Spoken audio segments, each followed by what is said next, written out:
there remains the possibility that the president might head all of this off by resigning of his own accord. And I can hear you. I can see you giving me the hand on this. Oh, please, Maddo.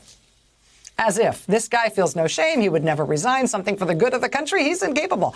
I know. I hear you. The reason I continue to believe that it's a live prospect that the president will resign is not because it's good for the country and the president would do something good for the country. I believe it's a live issue because I think the president may conclude that it would be the best thing for him. I mean, go back to the article of impeachment again, right? What's the title of the article of impeachment? Incitement of insurrection. As many legal observers, including the justice reporter Charlie Savage at the New York Times today, have noted, incitement of insurrection is not a random collection of layman's terms. It's not just the title that they chose for this latest article of impeachment against President Trump. There is also a federal crime of the same name included in Section 2383 of Title 18 of the U.S. Code, titled Rebellion or Insurrection. Quote, whoever incites, sets on foot, assists, or engages in any rebellion or insurrection against the authority of the U.S. or the laws thereof, or gives aid or comfort thereto, we love you, you're very special people. That person shall be fined under this title or imprisoned, not more than 10 years or both, and shall be incapable of holding any office under the United States. I mean, that's the reference in the article of impeachment. Incitement to insurrection, what they're referencing there is a federal crime for which there's a 10-year prison term attached and, handily, a lifetime ban on ever serving in federal office again.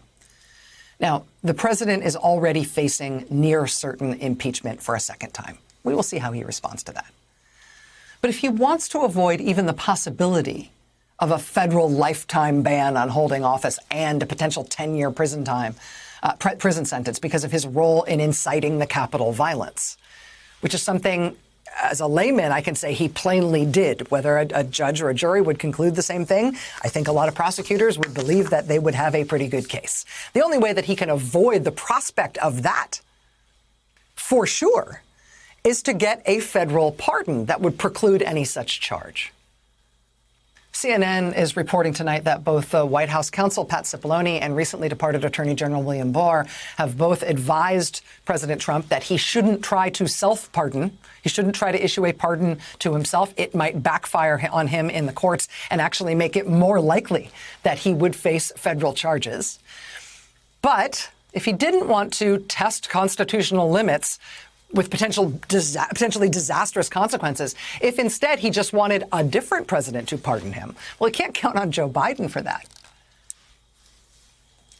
If he were to resign from office now in exchange for Mike Pence pardoning him, well, that would work. That would preclude the possibility of him being federally charged. Again, we'll see.